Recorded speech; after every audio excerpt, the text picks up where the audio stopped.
এখন তো আমার বাসায় যেতে হবে। আর রে বা ওইটা আবার কি? আরে বা কত সুন্দর ফল, এই ফলটা আমার যেভাবেই হোক পারতেই হবে। আরে বান্টি ওইখানে কি করি? আরে আপু এই ফলটি পড়ার চেষ্টা করতেছি। আচ্ছা বান্টি এই ফলটা তুই পারিস না, এই ফলটির কিচ্ছুই হয় না, এটা খাতে তোর মজাই লাগবে না।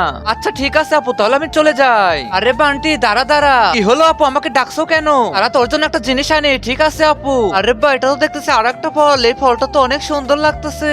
আরে বান্টি দেখ তোর জন্য কি নিয়ে এসেছি, দেখ পাকা আম। তো পাকা আমটা নিয়ে এখন তুই খা। আচ্ছা আপু তোমাকে অনেক ধন্যবাদ। টাটা বান্টি।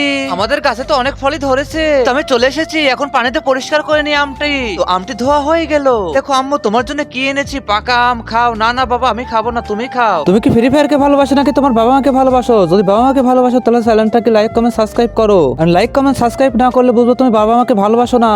আর 1 কে 2 কমেন্ট করে জানাও। আচ্ছা ঠিক আছে আম্মু, তাহলে আমিই খাই। আরে বান্টি এভাবে কেউ আম খায়? তাহলে কিভাবে খাবো আম্মু? তুই আমার কাছে দে, দেখ আমি সুন্দরভাবে তোকে কেটে দিচ্ছি। এখন আমি সুন্দরভাবে পিস পিস করে দিলাম। এখন মাঝখান দিয়ে ভাঁজ দিতেই দেখো কত সুন্দর লাগতেছে। আবার তুমি খা। আরে আম্মু আমটি তো খাতে অনেক ভালো লাগতেছে। থ্যাংক ইউ আম্মু, তোমাকে ধন্যবাদ।